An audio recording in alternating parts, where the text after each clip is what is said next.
I believe genuinely that many of my colleagues, aren't criminal, aren't destructive.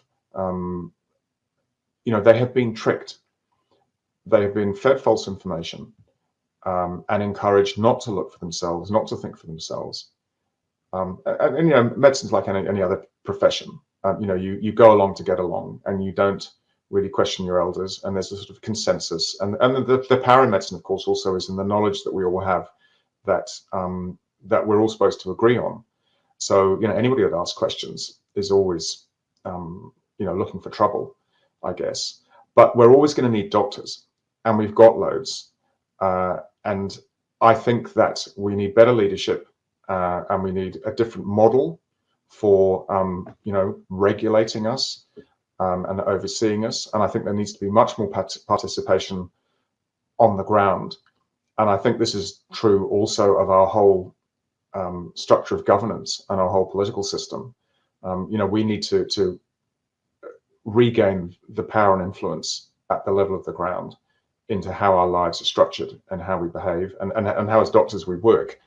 And that, of course, means shining a light and getting rid of the malign influence of huge money behind the scenes. And I'm talking about big pharma, of course, and corporations that have immense lobbying power and almost infinite marketing budgets. And people have been calling this out, for many years. It's almost not a joke, but every single top tier medical journal editor that leaves, the first thing they do is they write a book, or they declare actually how corrupted the medical journal system is, and how hard it is to discern what's actually true and what's completely fake.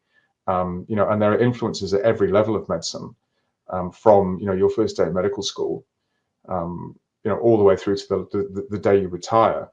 Actually, there's big money maintaining massive markets, and with no intention of actually moving us towards real health and wellness. So I think the integrative model has a lot to offer, and the journey that many of us have been through to, this different understanding of what's required, is a model that we sometimes have to try and accelerate many of our colleagues through. But it's going to be much harder for them because they've got a much shorter time to sort of have to get their head around, differences in the way to think, and perhaps the way that they've been, certain things have been hidden or left out of their teaching. So it's going to be tough, but I think the benefits are huge, and I think we're going to be a better planet for this very difficult time, and with some more difficult times perhaps to come. But I don't think we have a choice, and I think most people are in medicine for the right reasons, and I think we can heal together, but we need a public process of discovery and accountability that everybody is going to benefit from, not just from doctors. And we're hopeful that we might be able to start that process or lead it a bit from New Zealand.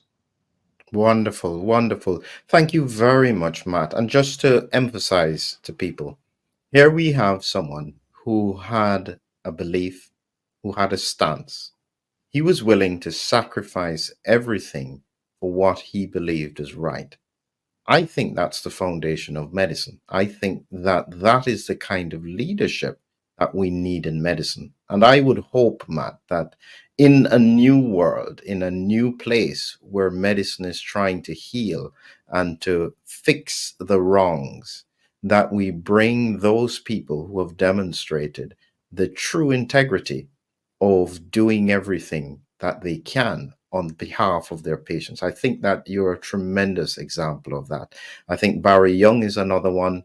And so two people from New Zealand who have stood, drawn a line and said, I will not go beyond this. So we appreciate that. We are inspired by it. And we hope that it inspires others as well.